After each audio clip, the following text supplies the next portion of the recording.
Welcome. It's my pleasure to get the show going this afternoon for Investing in Health, where we'll be speaking about the intersection of business, public health, and community development. My name is Dominic Ramos-Ruiz, and I'm with the New York Fed's Community Development Team. Just a few housekeeping items today. As usual, this event will be recorded, just a heads up, and all remarks will be on the record. A second heads up that all comments made by the Federal Reserve staff are those of the presenter and do not necessarily reflect those of the New York Fed or the Federal Reserve System. And lastly, while the Q&A function will be available and active during the event, we will not have a Q&A session actively, and rather we'll do our best to facilitate those questions and answers offline after the event, and also in subsequent future discussions. So with that, I'd love to introduce David Erickson, who is the head of our Community Development Unit. David, welcome to the stage. Thank you, Dominic. And thank you all for joining. For those of you who don't organize events, you'd really be shocked how much work goes into this. And so many people on our team and from our partners have pulled together to make this event happen today. But I really want to single out Dominic for his unwavering leadership to bring this important conversation to you today. So thank you, Dominic. The mission statement of the New York Fed is that we foster an economy that works for all segments of society.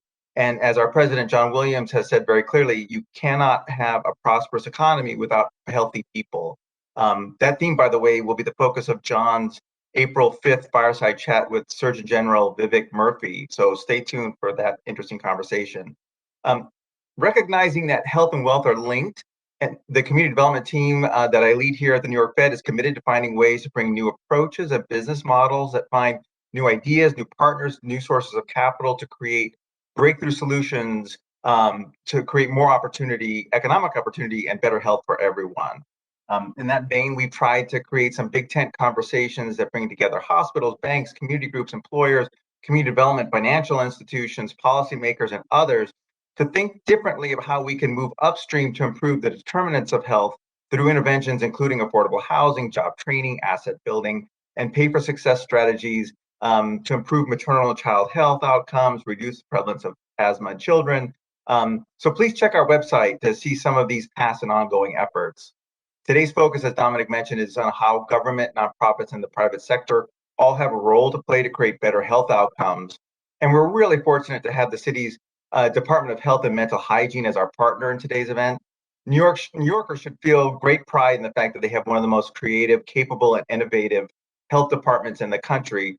And this department's long tradition of leadership has been well served by its current director, Dave Chokshi. I want to introduce Dave as our next speaker. There are too many accomplishments to list in his resume: medical doctor, trained at the best schools, Rhodes Scholar, population health advocate, and leader. But my favorite part of Dave's past that I think really makes him an especially effective leader in this role is that he's a vegetarian who grew up in Louisiana, where they literally cook vegetables with meat. And so knowing what it means to be an outsider, how important it is to bring all voices to a table, are part of what makes him a great health commissioner. I think it's part of why he insisted early on in the pandemic to try to stabilize households with cash assistance, for example, and why he continues to see the problems we face from multiple angles and viewpoints and empathy. Dave, thank you for your leadership and your ongoing partnership. And now I'll pass the mic over to you. Thank you so much, David, for that really warm and kind introduction. And I'll just say, maybe the reason that I find myself in New York City now is, we elect a former cop who is a vegan as our mayor. So, maybe I'm in slightly better company here in New York City. But yes, let me take the baton from you, David, and also add my thanks to everyone for joining us this afternoon. I really can't tell you how genuinely excited I am to be able to kick off this event with my colleagues at the intersection of business, public health, and community development.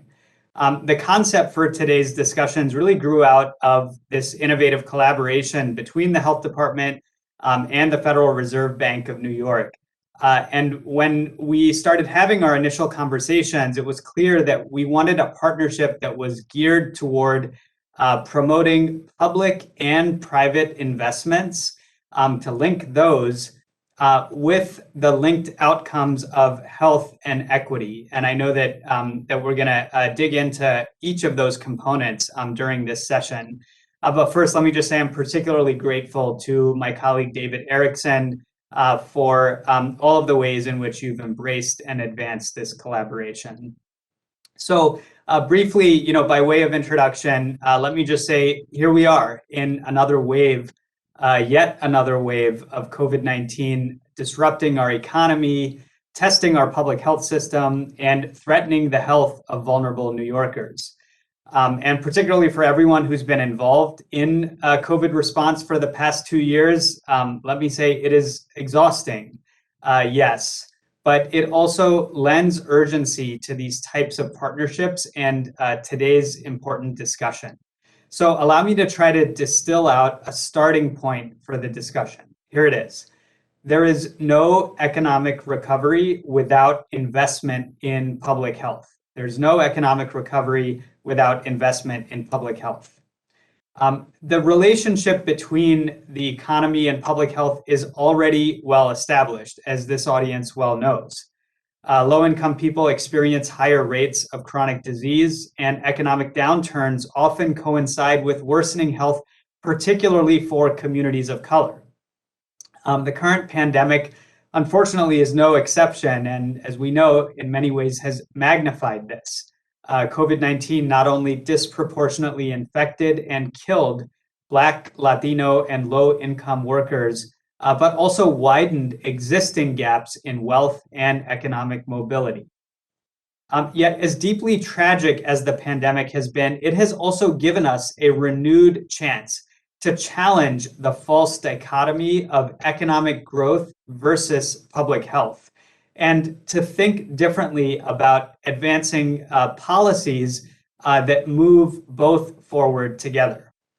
We can just look here in the city where our vaccination campaign, our testing infrastructure, and our public health guidance have been integral to the city's economic recovery, allowing restaurants and other businesses to continue operating. So that is why I say there is no economic recovery without investment in public health. This interrelatedness between health and economic well-being drives major societal inequities. But it also presents, in the wake of COVID-19, a once-in-a-generation chance to begin dismantling those same inequities. So let's talk about this chance that we have. This chance is why we at the Health Department have partnered with the Federal Reserve Bank to examine the racial wealth gap in New York City, analyzing the connections between wealth distribution and public health outcomes, and devising strategies to redress the long-standing health disparities rooted in structural racism. The partnership draws upon our department's resolution on racism as a public health crisis, which was unanimously adopted by the New York City Board of Health last October. The once-in-a-generation chance that we have is also why we spearheaded the New York City Public Health Corps. This is a nation-leading $235 million investment in expanding the public health workforce in communities hardest hit by COVID-19, at the same time creating new jobs at a time when so many need them. Investments like these, I believe, we should think of as basic infrastructure, just like roads and bridges.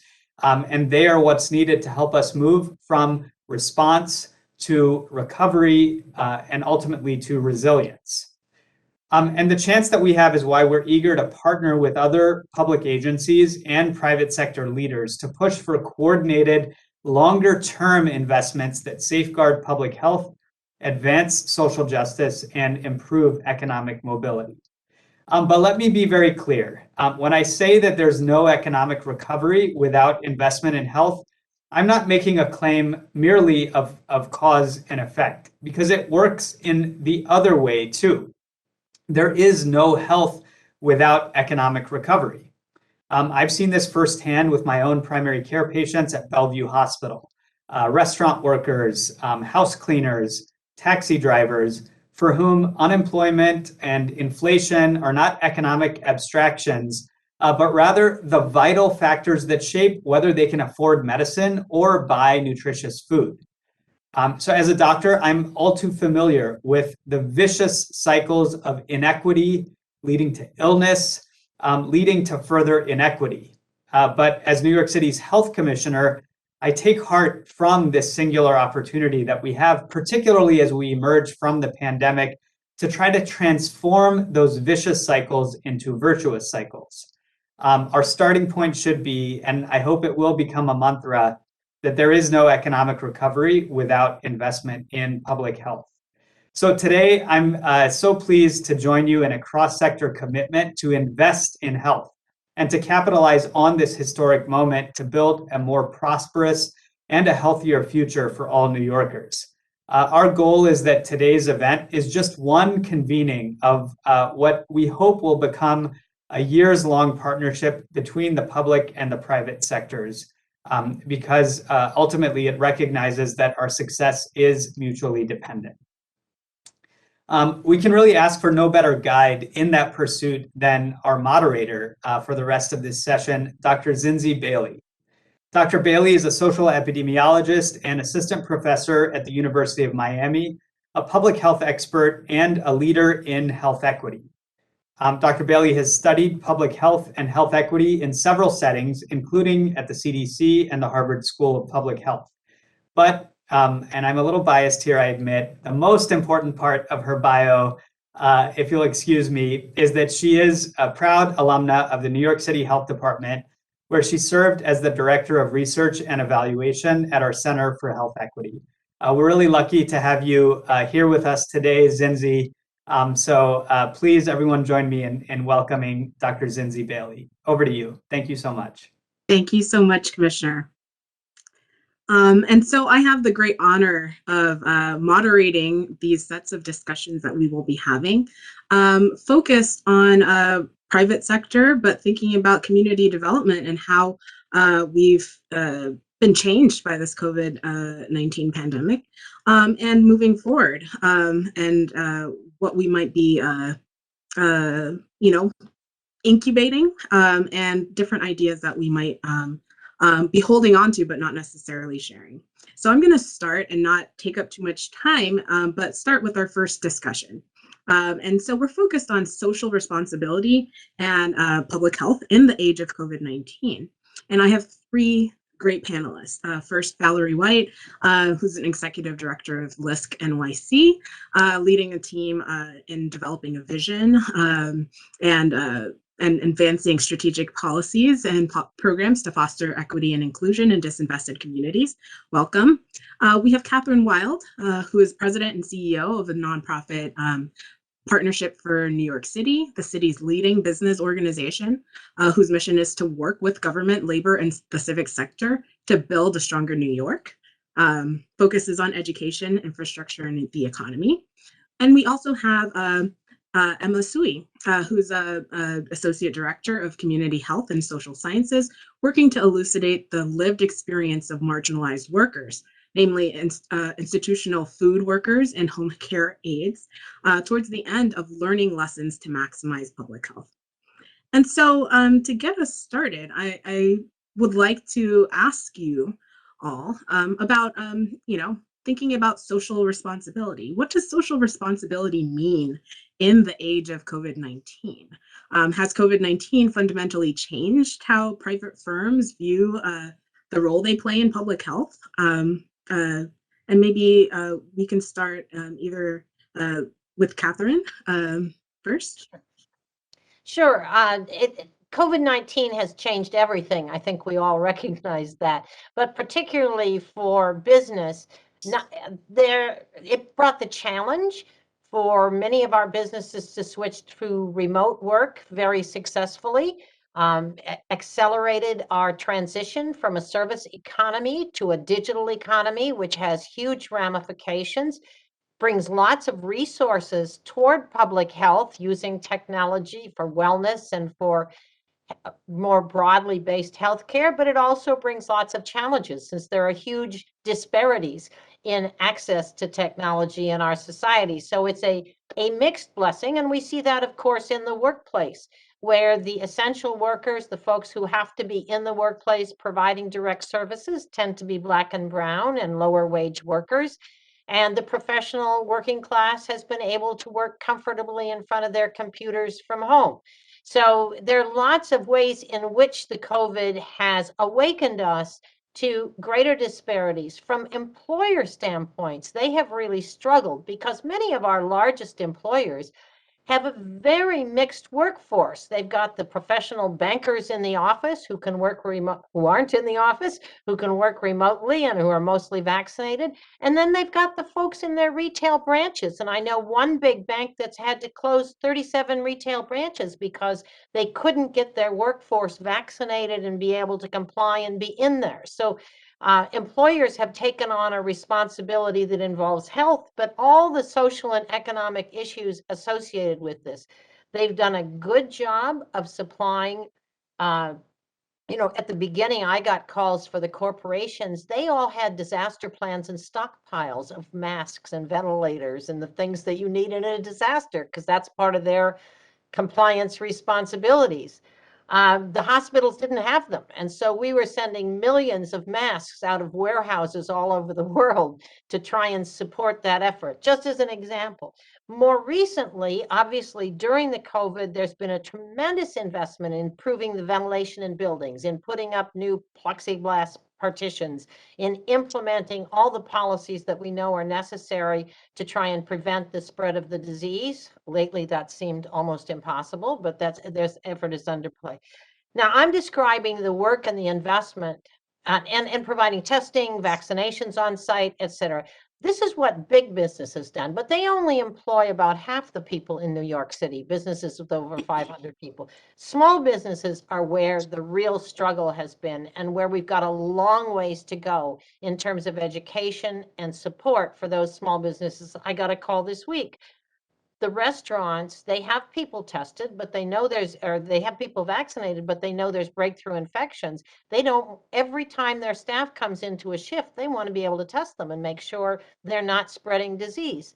They don't have access, let alone the money. They don't have the access to the equipment. So this is the kind of thing that we've got to focus on. And I think, we've set up a small business resource center with the city government that located at the Economic Development Corporation, where we're trying to pump out support, but that's a big issue. So I'll stop there and that was a synopsis.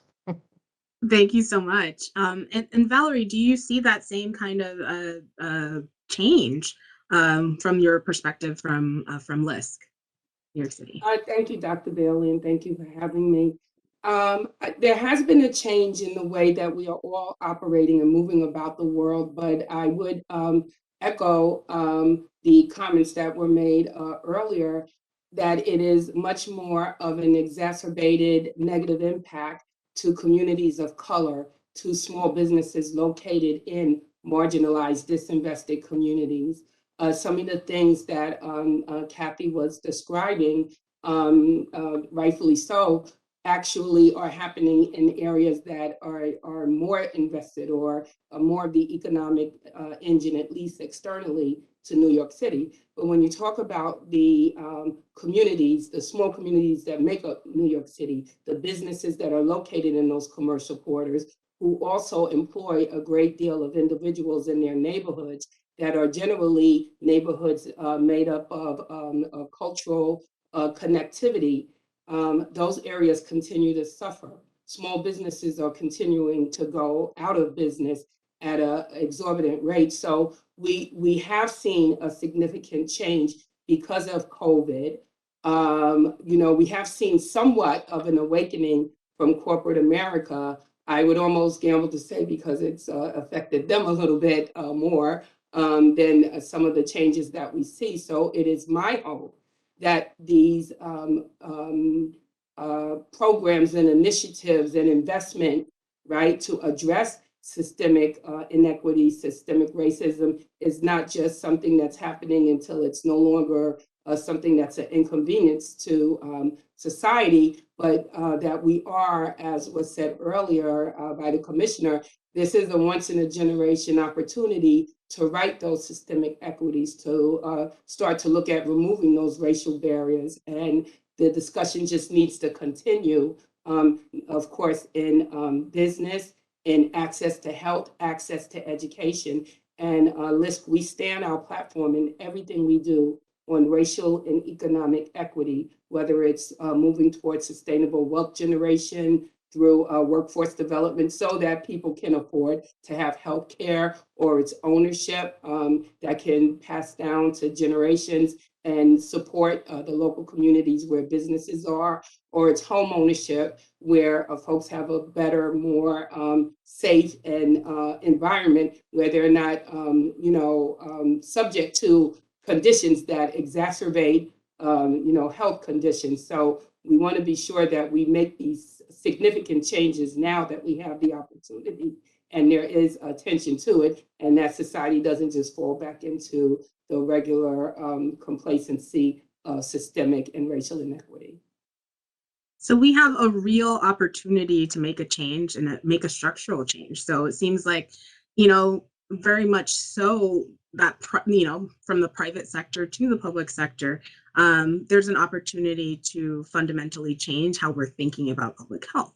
I want to hear more from you, Emma, about this, and think about, what COVID-19, our experience with COVID-19 has taught us about successes or challenges when we start talking about labor and when we're talking about labor unions, and what opportunities can there be with labor unions, or tensions that there might be in terms of exposing those tensions as it relates to public health. Thanks so much for the question, and I'm really glad to be here with all of you for this conversation. I think COVID-19 has shown us that there are so many workers who don't have a mechanism to advocate for their rights, especially the essential workers who we've relied on so heavily during the pandemic and who Valerie and Kathy highlighted in their comments. And I think we really need to pay very close attention to their needs and for various kinds of structural change. Labor unions have really long been considered a force for public health. They promote health and well-being by ensuring higher wages, affordable health care, paid leave, increased training, safer work environments. And during COVID, when workers have been able to act collectively through unions, they have been able to, in some cases, secure enhanced safety measures, additional premium pay, and paid sick time. And we know that unions can also be helpful in stabilizing workforces, which is really important during this period. So thank you.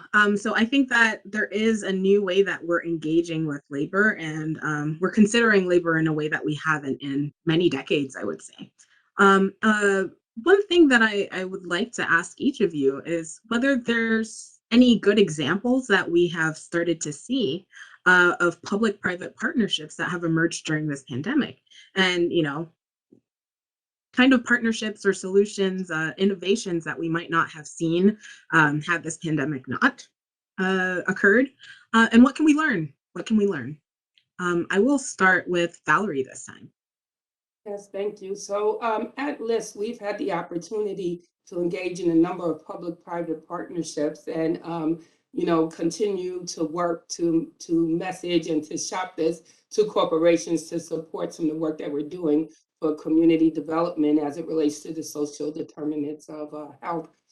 So we've had some of the, what I would say, the emergency type of reactions that we were able to partner with corporations who provided grant opportunities for businesses to stay open, for conversions to the business structure so that it could meet the guidelines of health and environmental changes in business structure so that businesses can stay safe for the community members that are utilizing them. We've also worked with corporations who initially provided support to transport members of the community back and forth to get vaccinations when it was difficult for those individuals to do so, primarily elderly and marginalized or, frankly, Black and Brown communities. But now we've been able to grow that partnership into an opportunity to provide a regular source of transport to health appointments. And that's critically important in some areas because in addition to all of the other inequities that we've seen, the digital divide has been a huge one. So it does, not only keep people from the ability to be on Zoom like we are now, or to work from home, but access to healthcare, access to services that individuals might need that you can get online, identifying and looking for opportunities for, individual and professional growth. So being sure that we're understanding that connectivity. And so this program to take people back and forth to the healthcare facility is a good intermediary step. But what we like to do and what we are doing in working with, both the government as well as corporations is to find long-term solutions for these inequities. So there have been a number that we've employed in lists, and we're very grateful that the corporate community and the philanthropic community stepped up in 2020, early 2020, and continue to be hopeful that we can grow those partnerships into addressing these longer-term inequities for a greater amount of time. So I'm going to keep an eye on that because I think what we have to look at is how can we make these changes or innovations sustainable, right? How do we, apply it to the next thing that comes around, or maybe not the next thing, the old things that have been going on thus far. And Emma, I'm gonna go to you. Have you seen any good examples of public-private partnerships, perhaps even thinking about how labor comes into that in terms of those kinds of partnerships? Yeah, thank you. One effort that I'm enthusiastic about is the development of worker-led public health councils in specific industries in Los Angeles County. And so these are councils that are made up of workers that conduct peer-to-peer education with their coworkers. And the goal of that education is to identify violations or issues with COVID health and safety guidelines, and to work to increase compliance with those guidelines and protect the health and safety of workers. So the initial implementation of that has been in just 4 sectors: food manufacturing, restaurants, garment manufacturing, and warehouse. But there have been calls to try to expand that. Nonprofits and unions have played a really important role in this, in that they have been certified by the county to train councils on coronavirus health protocols. And employers are playing an important role as well by sometimes paying workers for their time participating on the councils, also by allowing councils to meet on site and helping these nonprofits and unions to connect to interested workers. And I think efforts like these really empower workers and give them a critical voice in helping employers to protect their health. And I think anything that we can do to center the experiences of employees, the risks that they've faced during this time, and their day-to-day experiences on the job, and to sort of lift those up and to convert those into programs and solutions that will protect their health is really important. Excellent, excellent. And then Catherine, I'm posing the same question. What have you seen? What's a promising kind of public-private partnership that you've seen? If you are, oh, now I can hear you.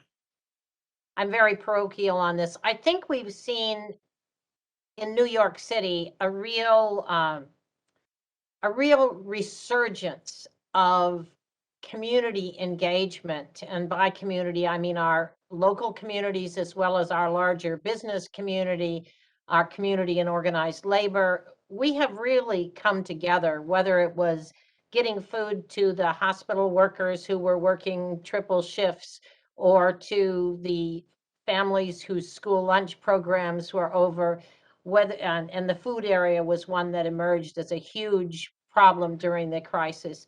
I mentioned before big business helping small businesses. And it ended up not only helping them with the emergency needs, equipment, et cetera, mobilizing, I mean, when you think about it, we mobilized this multi-billion effort to deploy those federal funds through community development financial institutions, through banks. LISC participated in this. I mean, that was a mobilization that in a matter of months, federal resources were deployed in a way we've never seen happen before. That was a very, and I should mention that the Fed also played an important role in that effort and was a real advocate for the community development financial institutions in that process. But it was an amazing response. Now, who knew that COVID was going to go on 2 years and we ran out of money about a year too soon? But we were very effective in putting those resources to work in the meantime. So I think those are examples. And then just volunteer, we organized support for small business lawyers to try and deal with their landlords to negotiate the terms for them to get through this. And now we're doing a major program. We found that because we're now in a digital economy, those small and particularly the minority-owned and immigrant-owned businesses that didn't have sophisticated websites and marketing facilities online, they were being left behind, and that's now become a big priority. And we've got companies like Fiserv and Squared and that are participating in supporting those efforts. So I think that we're only at the beginning of the kind of public-private partnerships that are going to be necessary, for example, to recover 18 months of lost education that the kids suffered. So there's much more to be done, but we really have reestablished connectivity between the nonprofit, private, labor sectors working together on these common challenges. And I think that's been very positive and healthy for the future of our city. Thank you, Catherine. That gives me a lot of hope. I think a lot can come from that. And you know, these are going to be like quick fire discussions. So I'm giving you my last key question, which I'm going to start with Valerie on this one, which is, you know, I would love to hear from you. In what ways have public health and the private sector worked in concert? And in what ways has there been opposition? What are the opportunities that we have ahead of us, right? How can we start approaching, you know, addressing some of these challenges as we think about our COVID-19 experiences, but then going beyond that? Well, I have to echo Kathy's points about the mobilization and the immediate support that corporations, the government, nonprofit organizations like LISC and others were able to come together very quickly. But yes, who did know that this was going to be like, you know, a long period of time? 2 years later, we're still in this space. And a lot of the discussions that we would be having, particularly in those neighborhoods, the disinvested neighborhoods where LISC primarily works, how are we going to, you know, how will you work post-COVID, or what are you going to do after COVID? But we're now at a point that it's amid COVID. That is our life. It's amid COVID. So, you know, I am hopeful, as Kathy said, that we've had this foundation set for public-private partnership and community engagement. The foundation is set, and you know, with all of our continued support, we can grow that foundation and continue to work together to for the recovery of New York City for everyone. Right.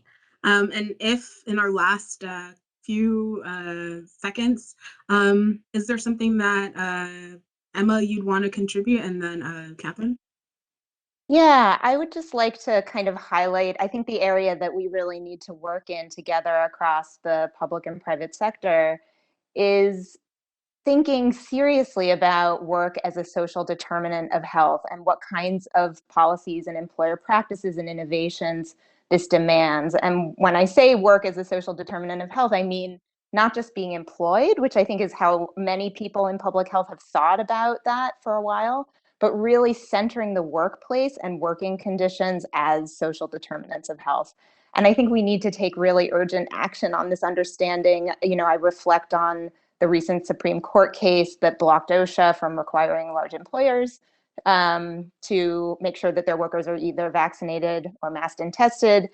And I think we know COVID is a dangerous working condition, so we really need to be thinking about an emergency standard requiring employers to control the hazard so that their workers don't get sick. And we need to do this for all workers, especially in higher risk jobs, not just those employed by large employers. So this is something that public health and the private sector need to work together on in order to protect workers, address labor shortages, and help reduce the impact of the pandemic on our lives going forward. Thanks, Emma. And Kathy? So for the most part, there was a very close working relationship of feedback, because I think that the public health folks, at least in New York, recognized, and at the national level, the CDC recognized that there was this tension between keeping our economy going so that all the conditions in society didn't get worse, especially for those most impacted, and at the same time going into lockdown, keeping us healthy, et cetera. The big tension now is that the political world would like everything to go back to the way it was before the COVID. Right. And employers would like that too, but they're stuck with explaining that that's not going to happen, that things have changed, that remote work is with us to some extent permanently, that that health concerns, and particularly behavioral health concerns, the mental health and anxiety and stress consequences of the pandemic, have made a real difference and demand changes in public policy focus as a result. So there has been that back and forth. There has been some tension there, but I think that we're coming out of it much smarter on both sides about how all these factors are related and the roles that each sector of our society has to play. As Emma noted, in terms of the business labor efforts to what does this mean for the workplace and workplace culture? We've got to figure that out together, because there's no easy answers. We've had an industrial revolution, just like the one that went from manufacturing to the service economy. We're now going from the service economy to the digital economy in whip speed and warp speed. And we've got to figure this out together. Thank you so much. And so that went by very quickly, but I think we had a really rich discussion. So all of you viewing this and have questions, please drop them in the Q&A area so that we can really highlight this as we move forward. And we'll get some answers to you on the website. With that, we're going to transition to our second discussion of this session. And so this discussion is focused on prioritizing investments to meet local needs, local health needs. And here we have another illustrious set of panelists. We have Rajith Sebastian, who's head of impact investments at the Wharton School Impact Initiative. We have Sami Jara, who serves as Deputy Commissioner and Chief Financial Officer for the New York City Department of Health and Mental Hygiene. We also have with us Raymond Guthrie, who is the head of investments at Capital Impact Partners, who's responsible for directing its overall investment strategy and overseeing its team. So welcome. And so with our limited time, I'm going to get us started and with our first question, which is, given our underfunded kind of public health infrastructure in the United States, how should private firms be bearing some of the financial costs of promoting public health, from which they derive value? What are the different ways that we could structure this? And are there ways to prioritize historically and actively marginalized populations? So I'm going to direct this question first to Rajith. Thanks, Lindsay, and thank you for moderating this panel and also really exciting session previously. Yeah, so I think you hit the nail on the head there. I think a lot of it comes down to incentives. How are we incentivizing the private sector to be involved with some of these problems that are much broader and that certainly involve, the public sector has taken a lead in. At the Wharton School, we've created, or what we do around sustainable investing is help create vehicles that align private interest together with social good or environmental good. And for that, we call that term collinearity. So where you have financial returns that basically increase at the same time as you're having that impact. It's a different way of thinking, but it's a way of thinking that has evolved and grown in the US and globally, I would say over the last decade. And there's a lot of support that this can happen. What we've done at Penn is experiment around making it happen. And so we've created a couple of funds, one of which is the Penn Med Wharton Fund for Health. And there we look to invest in early stage startups that have that positively impact the social determinants of health.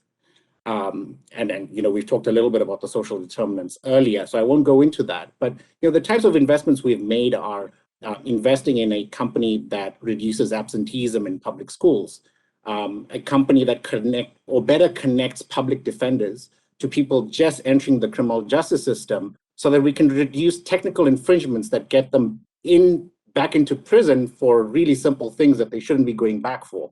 And then finally, we've invested in a company that helps address substance and mental disorders, primarily in Philadelphia. So, in all of those companies, we've seen how them having that social benefit actually increases their revenues over time.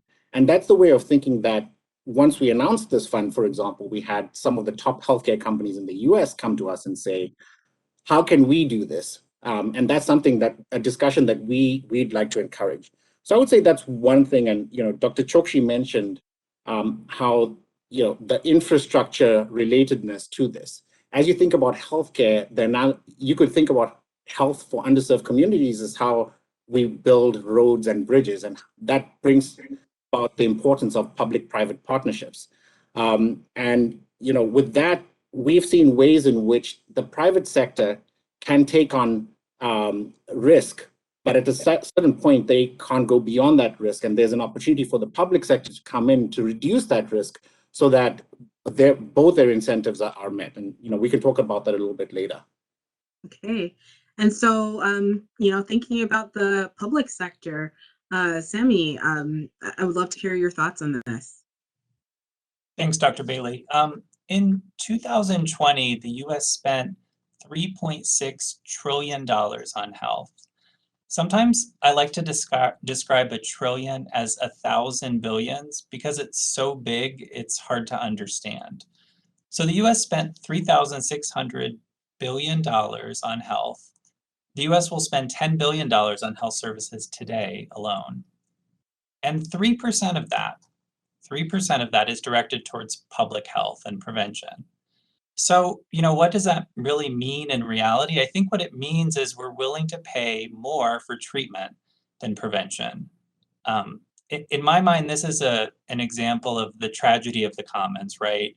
All societies, all jurisdictions have the ability to some extent to reallocate resources towards public health and prevention, but it's rarely in their self-interest to turn away from the very high levels of treatment and services and needs that they have for their population, which is in many ways quite sick, particularly in America. So, what could this structure look like for the private sector? In my mind, there's a couple ways this could look. For private sector, this could be increased investments in health promoting partnerships. So employers, and I think we'll hear more about this from Raymond and others, can engage health insurers to explore opportunities to nudge employees towards healthier activities, healthier diets, choices. That could be everything from health screenings to gym incentives. Employers can make increased investments in healthier workplaces and healthier work policies. This is everything from discouraging weekend and evening work responsibilities for office staff, increasing vacation time, providing more support socially and through policy for working parents, increasing time off, supporting unionization. All of these things are trade-offs. It's rarely in one business's interest to do this alone. And in my mind, this is why government plays a role in protecting workers' rights. Employers tell government they want a level playing field. And I think that's something that government can provide. It's in the interest of businesses to improve the health of the workforce. In my mind, it's sort of a collective action problem. All that said, though, I think COVID has displayed that, public health can't be improved with, and economies can't thrive with private solutions alone. My take is that systems drive action, and we've seen that with the COVID-19 pandemic. No amount of masking or social distancing or vaccination by an individual or a family will keep them safe, right? We operate as a part of a society. Sort of like it or lump it, we're each part of a system that has baked in structural racism and misogyny, inherited wealth, lots of things it comes with. And this is, I think, one reason why we've seen communities of color bear the brunt of the pain from the COVID-19 pandemic, like the health commissioner mentioned earlier. So, in my mind, businesses bear the cost through taxes, right? That's how we pay for society. So, it's not always popular, but I think that's the reality. COVID has shown us we have no shortage of wealth in America or in New York City. It's not equitably distributed, but nevertheless, that has not produced a strong government response for the COVID-19 pandemic. And in my mind, that's because we have slowly, gradually, over time, disinvested from our public health infrastructure and our social safety net for communities. And we're seeing the consequences of that today. Absolutely. All of this, including investments, are happening within a context. So no matter how much something costs, it's within the context of that historical disinvestment. And so I really want to hear from you, Raymond, more on your context and how you would approach this question. Sure. So at Capital Impact Partners, we have the benefit of sitting kind of in a nexus between the private sector and government, because we're a nonprofit, but we're also a finance institution. And interesting enough, we're over the course of our 40 years, we've been one of the largest financiers of federally qualified healthcare centers in the country. So through our place-based approach, we are investing into our communities, but driving our investments by what the community says it needs.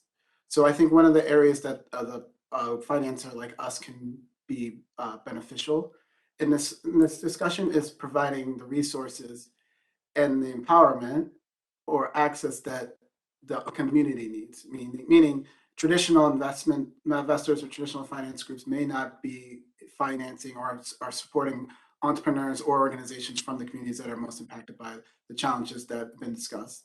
What our group sees as our goal is to provide and shift the economic system to provide resources to those groups. So social determinants of health, as everyone talked about, disproportionately impact certain communities. But those same overlaps of impact also overlap with disproportionate underinvestment with traditional finance. And so what we try to do is shift that to those organizations that are from those places, those community leaders from there, so that instead of allowing a narrative around people in those communities asking for help from the government or for others, we actually provide the opportunity and the resources that they need to solve some of the problems they want. So to answer the question more directly, though, should the private sector be involved? Absolutely. The way they should be involved is by rethinking how they provide resources to these communities and thinking about how their actions have helped contribute to some of the disparities in health, because they are benefiting from the positive natures of the work that the government's been doing in the first place. Thank you. And so I'm going to shift tacks a tiny bit, and direct you towards kind of thinking about health organizations. So more and more health organizations, hospitals, philanthropy, corporations, they're describing their missions to be inclusive of public health. So if everybody's taking on public health, is there a unique role for governmental public health? role of the public sector in public health? And if so, what is it? And I'm going to direct this at Sammy. Thanks, Dr. Bailey. Yeah, I'm the government guy in the room. I would argue that governmental public health is unique. Many organizations, right, hospitals, insurers, employers, unions, they can make investments to promote the health of the groups they serve. And from my perspective, they should, but they don't always, right? I think Emma in the earlier panel described the example of the Supreme Court's decision on OSHA about vaccine or testing mandates for large employers, right? So the Supreme Court undid that policy decision that Congress gave to OSHA. And what will that mean in the real world, right? I think what that will mean is there will be inequity in how employees are supported in having access to safe workplaces, right? So the most progressive workplaces will provide safe working environments for their employees, or employers who are lucky or unlucky enough to be in a progressive state that may require that of them, will, have that benefit for employees, but others will not. So we'll see this sort of continuing divergence that we see across the country. So, I think that's one lever government has, but, from my perspective, the most important lever government has is policy. Government can make decisions and operate at scale across an entire population. I mentioned earlier for the private sector, government can level the playing field, right? We can make rules that are fair across all organizations in a sector. In my mind, I go to the example of tobacco use, right? There's reams of data that have shown us there were no amount of employer incentives, insurer programs that would have reduced our nation's rate of death and disability from tobacco use as much as taxes on cigarettes, right? Only the government could do that. No amount of great programs or grants could have done what government did. And employers benefit, right? They have a healthier workforce. Insurers, unions benefit from this investment and policy decision that public health made. There are some employers who did not benefit, right? Tobacco companies and corner stores, but overall society has benefited. So in my mind, we talk a lot about return on investment, and Rajith and Raymond speak about this, and it looks different in different sectors, but in the government sector, public health has an impressive ROI. A dollar spent in public health yields incredible returns for society. And in my mind, part of that is because we, our focus is on the long term, right? Our goals are making investments in children and communities for the long-term benefit of society. And I think that's a role that not every sector can really play the same way government can. These are really good points. Rajiv, from the kind of flip side, not being the government guy, are you seeing it in the same way? Are there different considerations, or are there certain things that you're looking for governments to play a role in terms of public health? Yeah, thanks for that question, Cindy. I think it's a great question. I would say that, again, going back to public-private partnerships, the partnership model doesn't exist as much as it does in other parts of the world. In Europe, Australia, South Africa, which is where I'm from, public-private partnerships are the way in which you get major problems solved, huge infrastructure bills, etc. And in the US, for a variety of reasons, they just haven't taken on much steam. But this is a space, the healthcare space is one where you have it's a long-term problem. You have very predictable cash flows. So it's easy to incentivize, it should be easy to incentivize the private sector to come in and the public sector interests. So I absolutely think that's a space in which, the public sector still has a major role. Again, on the policy side, as Sammy mentioned, also the tax side, creating incentives for innovation. So the space we play in is investing in startups that are trying to address some of these social issues. What if there were incentives for startups in that space? We've grown Silicon Valley. Could we grow something else that is addressing some of the problems that we all have to live with in the long term?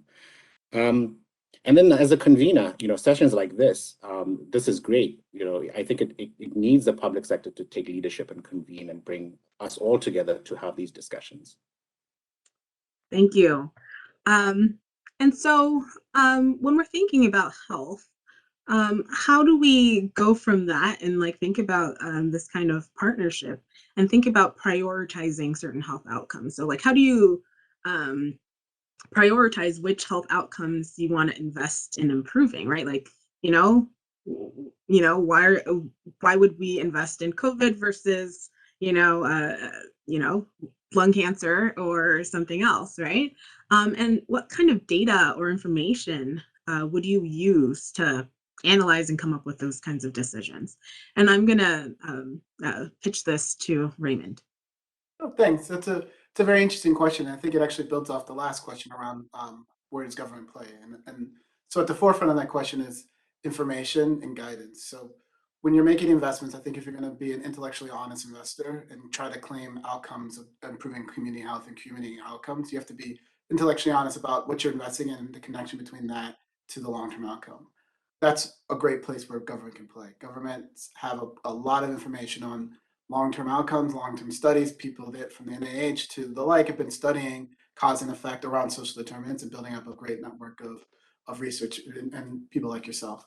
So helping investors prioritize by showing if you invest here, this is what the outcomes can be. And so then you could break out a big ominous sector of health into smaller sectors and then into smaller determinants that then the investor can then have a more clairvoyant view of where they can make investments that drive impact. At the same time, the government can also be holding people accountable.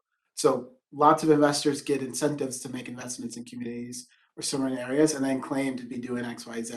There's a lot of need for oversight, particularly around impact investing, on what actually these investments are actually going towards and how they're actually related to these long-term outcomes. Mm-hmm. I'd hate to see that people crowd into a space and kind of whitewash over things that aren't creating impact by saying they are, and then crowding out things that could be.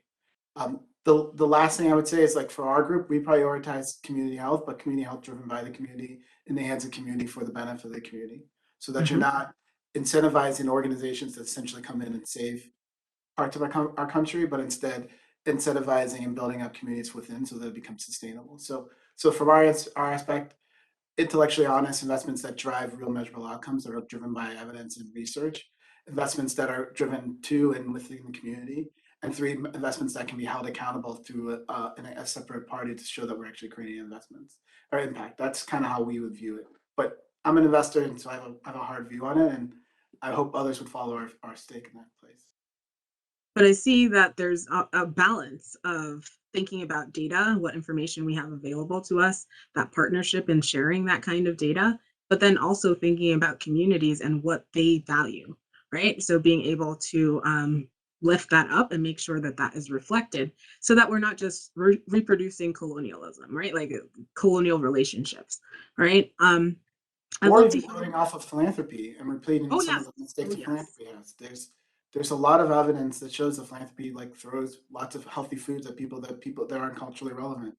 But the problem is philanthropy doesn't always talk to investments, and so you end up going down the same track with different tools, but to make the same results that are unideal.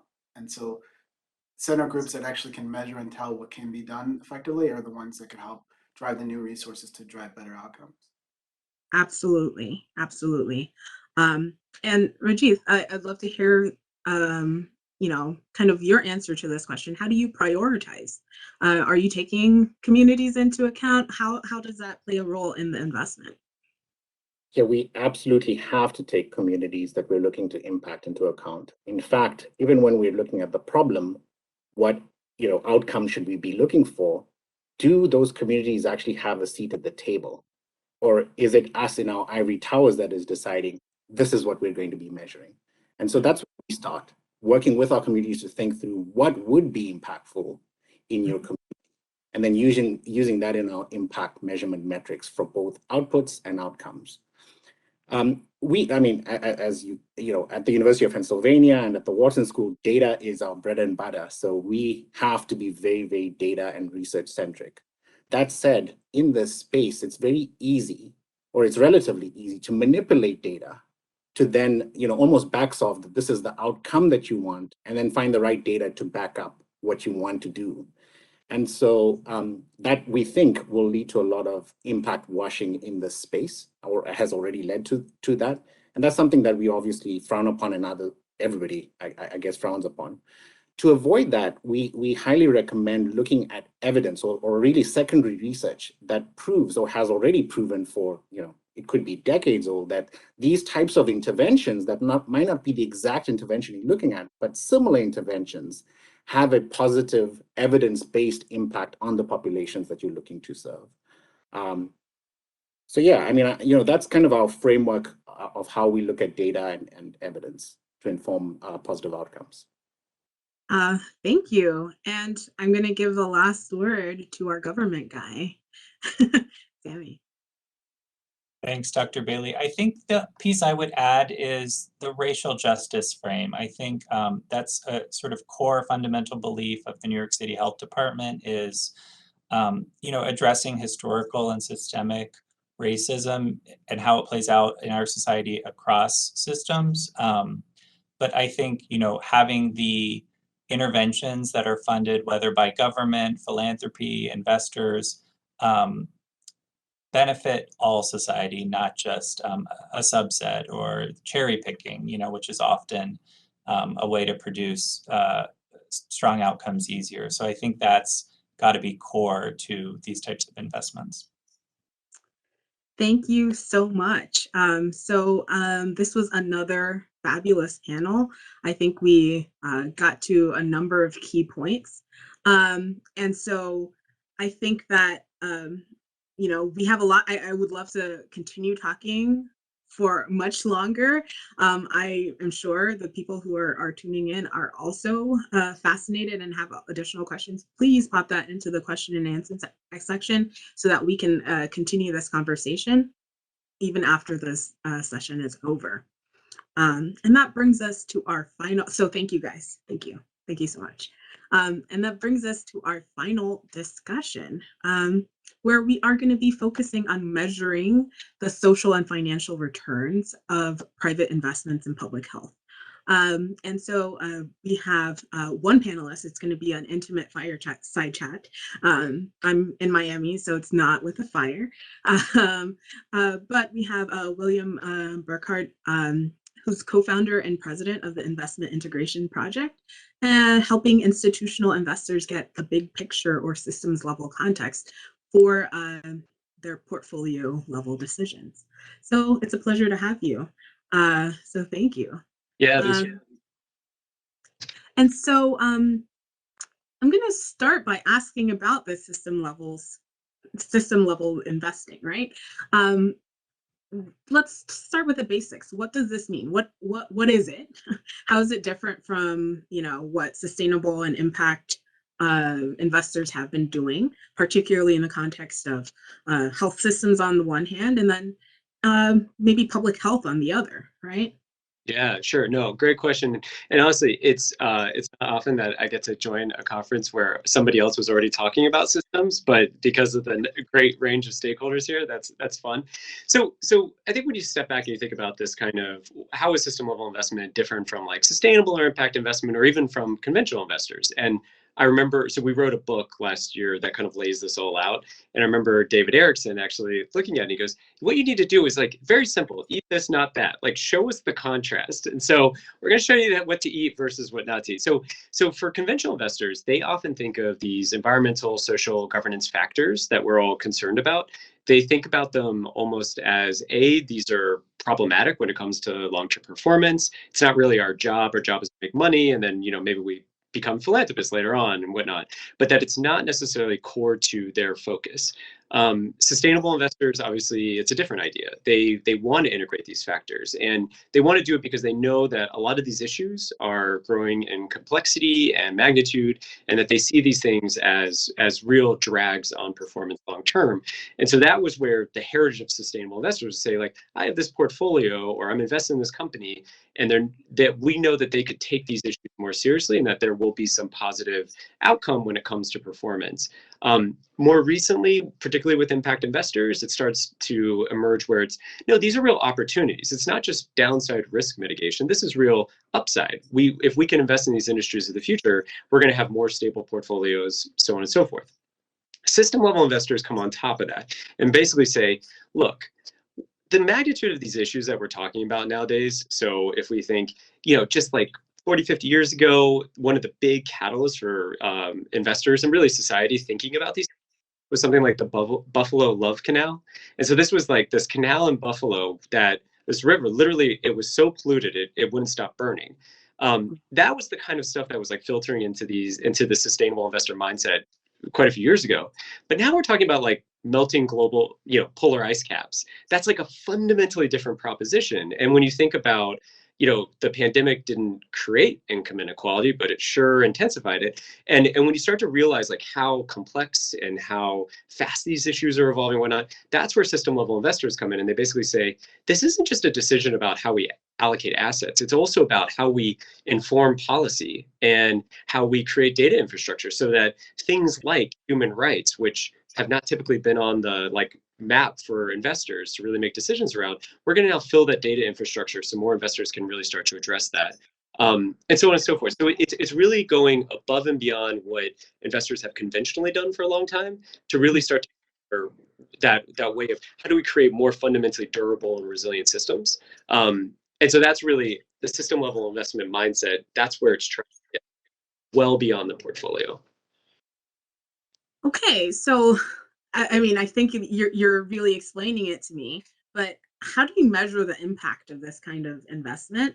And how do you measure, for example, the impact of like the sustainable element or the impact investment when you're thinking about those kinds of systems? Yeah, well, so the first answer is, I think, like, not easily, right? And this is part of what's been happening over the last couple of decades, where we've just started to get smarter about how we do it. Part of the dilemma, though, right? So when we think about where most investors are, is they constrain themselves to their portfolio, and there's a lot of reasons for that. It's the whole discipline on which investors are trained really constrains them to just focus on the portfolio. So I'm more concerned about how socially responsible my portfolio is, or how green it is, as opposed to, am I addressing these issues at an industry level, not just at a company? Am I setting minimum wage for an entire country, not just a particular city or a particular company? So it's really starting to try to figure that out. So how do you start to measure that, right? Well, so if you look back in the kind of arc of impact measurement or sustainable measurement, really starts with, CSR reports, right? And so this was just basically like, how responsible is a company being? And I have the virtue of having a business partner who's 75 years old, 75 years young, and he will talk about that when they were first starting to capture this kind of information from companies, looking at the news clippings to understand like what companies are doing. It was like you were cutting newspaper clippings out, and you were like, that's what you're using to get reports on companies, to understand their kind of environmental or social footprint, and then like writing them a postcard to then get a physical thing in the mail. Like that was just 30 years ago. And so all of a sudden now we are understanding, thanks to pioneering efforts by like the Sustainable Accounting Standards Board or Vigio Arias or KLD Research. Like there's a lot of these new kind of analytic sets that allow investors to really understand the kind of avoided bad things, the quantitatively, the things that they've gained. So, whether it's like we've created more jobs or we've whatever. That's been the kind of dominant frame for most of sustainable and impact investors. And then more recently, you see, because of the International Finance Corporation and certain kinds of developments more generally, there's been a lot of progress in starting to really understand the outcomes part, the social determinants of health, the things that people talk about. Mm-hmm. The problem, though, is that a lot of that progress, particularly around social determinants of health and some of the more sophisticated understanding of how government, how foundations, and how the broader world starts to evaluate progress in that way has not necessarily been translated for investors.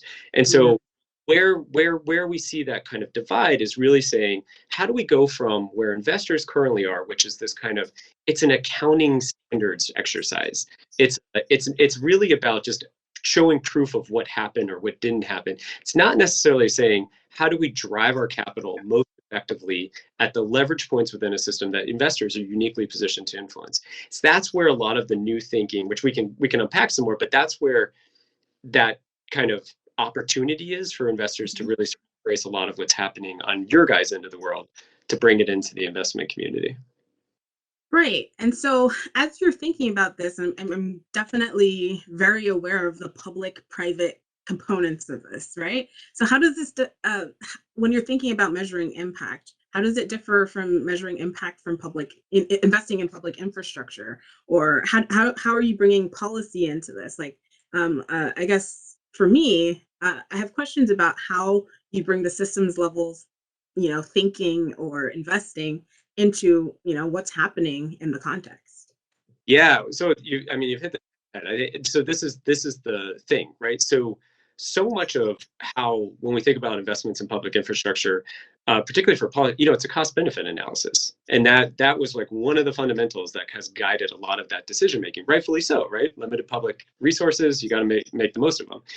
A lot of that kind of thinking did start to permeate in the impact and sustainable. And so you might hear something called like impact weighted accounts and things like that, where it's really trying to say, well, is this impact greater than this impact? And like, how do you start to make those trade-offs?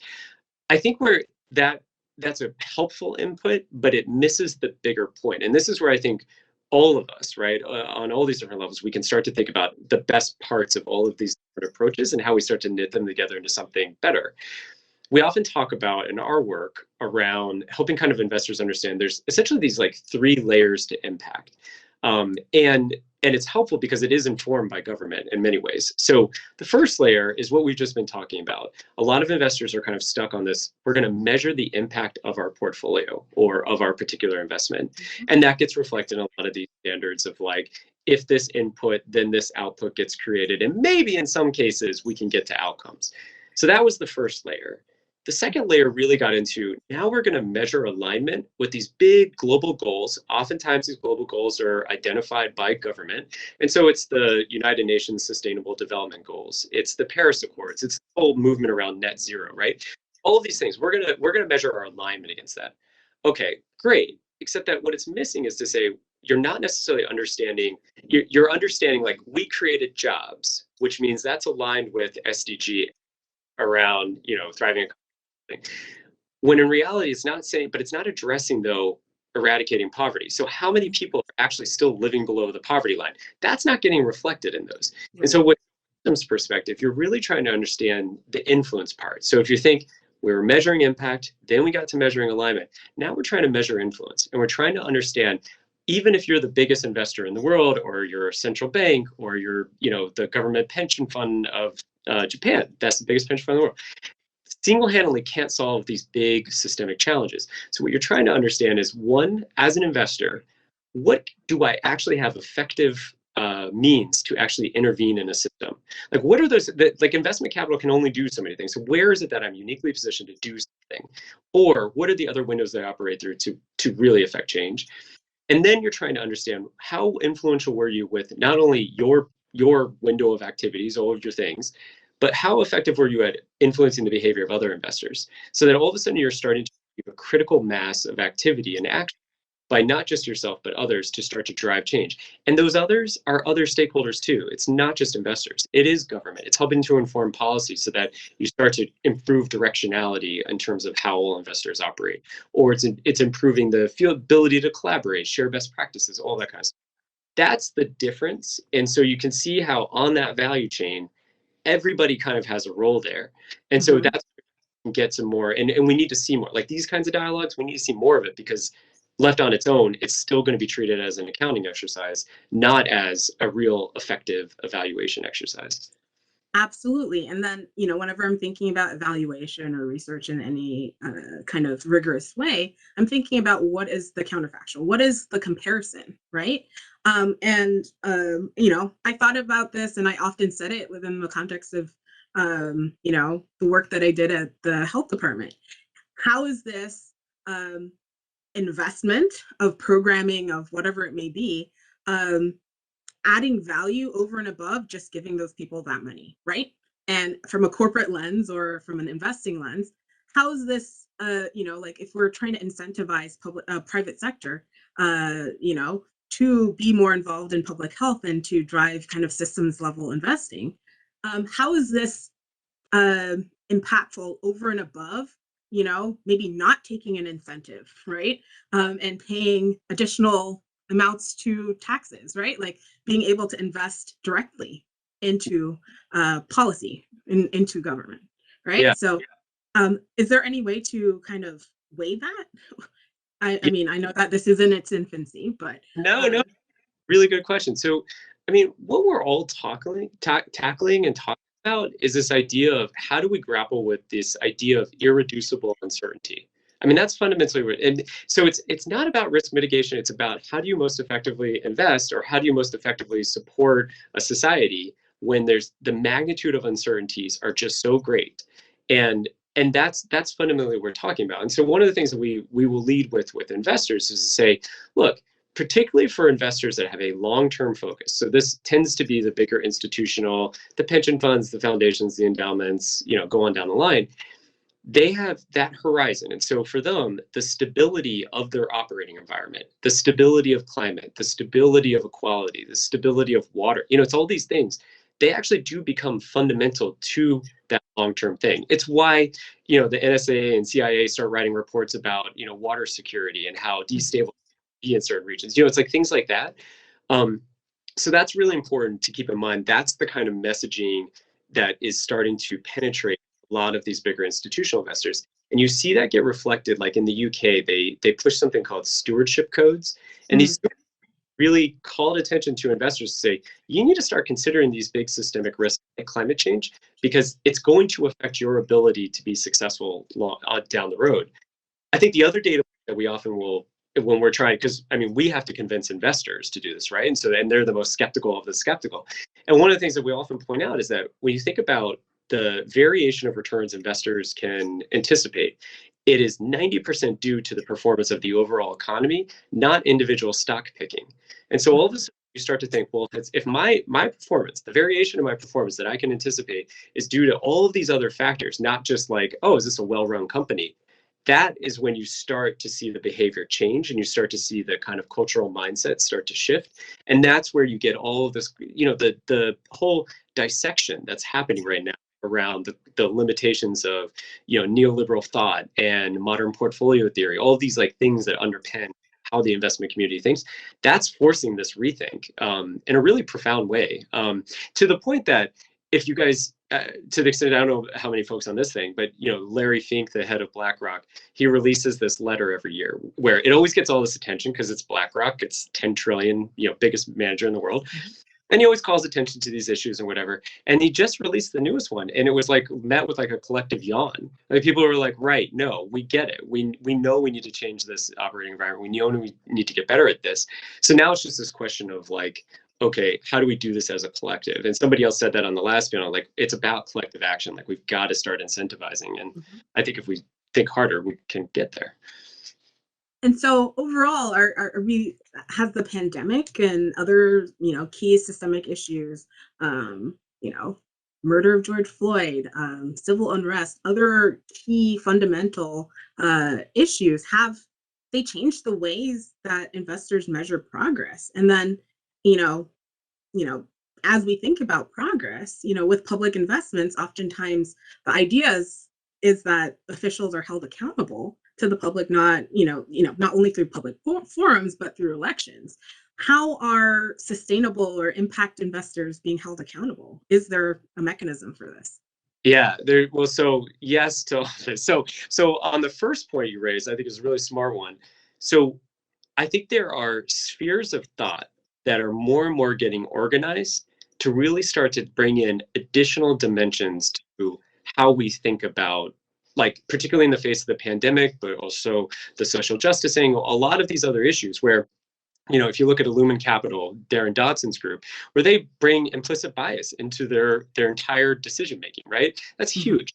And it's still too few Lumen Capitals, but that conversation around implicit bias, I mean, that happened. I'm in more casual conversations about it than I've ever been. There's also more conversations around intersectionality. So really like understanding how gender, race, sexual orientation, all these things really contribute to inequality and what can investors do. I'm in more conversations like that than I've ever been in. And that just shows that thought is changing.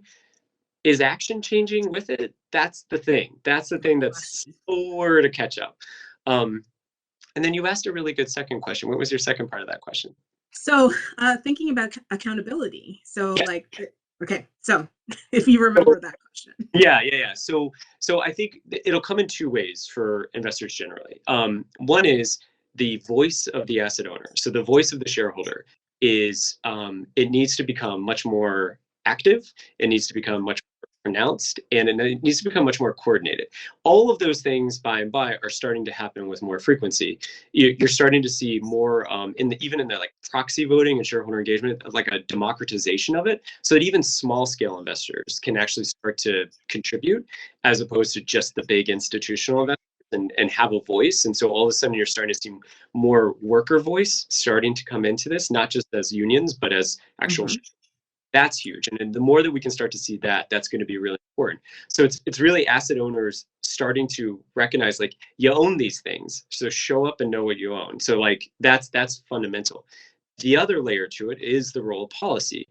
And so, I mean, take something like the SEC clarified rules around, and this is really geared towards the intermediary community. So like think asset managers and financial advisors, like all the people that manage the money of the asset owners.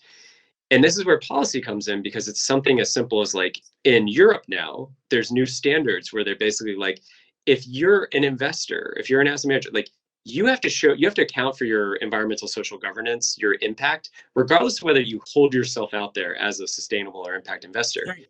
The US, it's more watered down. In the US, it's if you hold yourself out there as a sustainable or impact investor, you have to show the math. What was interesting, though, is, and I remember I got a ton of calls because everybody was scared.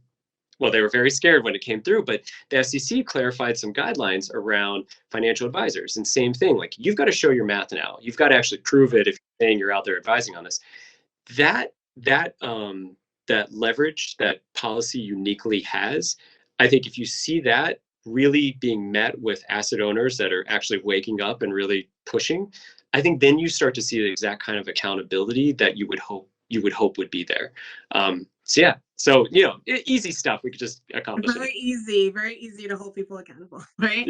And so you've written that a principles focused evaluation can be like helpful for assessing the positive or negative impact of social and environmental systems of investments. How is that the case? And then thinking about these systems again, right? Considering the role of structural racism and other, forms of systems of oppression that are baked into systems, if you will. How do you assess how, equitably systems level investing is affecting different groups, right? Great. Is that a consideration? Two great questions. So on the first point, so a principles-focused evaluation process really allows a more comprehensive understanding of these complex systems that are inherently changing in nature.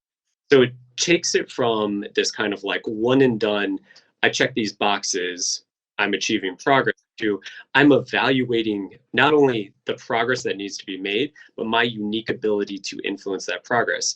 So it goes from, as a for instance, you're no longer just looking at, okay, these were, we avoided this much carbon, or we created this many jobs, whatnot, by virtue of investing in this particular asset class. It's saying, but in that particular issue, what the utility of that asset class to actually influence that change? Are you actually making that connection?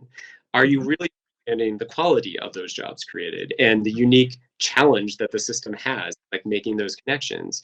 Are you starting to look at the kind of consistency with which this type of thinking is getting applied across the value chain of this particular investor. So you often have this case where a lot of asset managers will have conventional investment funds that they offer to the market. They'll also have sustainable or impact funds. And it's kind of hard to say, and they're making the case to say, yeah, impact and sustainable is like material, or it's pivotal to long-term performance, and this is the way to do it. And it's like, right, okay, hypocrite, why are you only doing it right there, but you're not across all of your other investment funds? And so what the evaluation focus does is it forces you to acknowledge all of these things and to account for it. So that's where the principles focus comes in. And what that's helpful is when you start to think about the indicators of systemic health. And I know we only got a minute, so I'll be really quick. Indicators of systemic health. So it's thinking about the adaptability of a system, the connectivity of a system, the directionality, the clarity. These are these big things, and they don't manifest the same in every issue. So in climate change, it's a lack of adaptability in how we draw energy in this world. We need to be more adaptable. In the context of income inequality, there's this disconnect, or David Wilde at Berkeley calls it fissuring, where there's this disconnect between the shareholders and the lowest paid employee. We got to every issue, including racial justice, including a lot of, you go down the list, that manifests differently, but the evaluation process allows you to make that connection in a way that the accounting standards that we've been approaching this with, that mindset, doesn't. That's the change that has to get made. Thank you so much. And with that, we have concluded the last session, and I will hand it off. So thank you so much, William, and then I'll hand it off to Dominic. Thank you. Thank you, Zenzi, and thanks again to Commissioner Choksi, the New York City Department of Public Health and Mental Hygiene, and to all of our panelists for this momentous discussion. I'd really like to underscore that word momentous, because it's really not often that you have a deputy health commissioner and impact investors discussing how to establish shared objectives around the social determinants of health. Nor is it often that you have or hear a social epidemiologist in conversation with an advisor to institutional investors, exchanging notes about the future of systems change and impact measurement. And I think that while some of these unlikely conversations might be a product of our ongoing situation, they're also the result of a growing evidence that good public health decisions can also be good business decisions, and that health equity is in the best interest of our future and of the economy. And many of you know in the audience that that's exactly why we're here today, to continue breaking down these silos so that more people understand that these decisions are not mutually exclusive, and to help ensure that many of these responsible business practices and collaborations can live far beyond the pandemic. So I guess one may ask now, well, where do we go from here? And I think that we just have to stay in touch as we explore that, and hope that you consider watching our calendar for upcoming events, as well as opportunities in the coming year to engage in different roundtables and other discussions. After all, this is really still just the beginning. So thanks everyone for attending, and have a great rest of your day.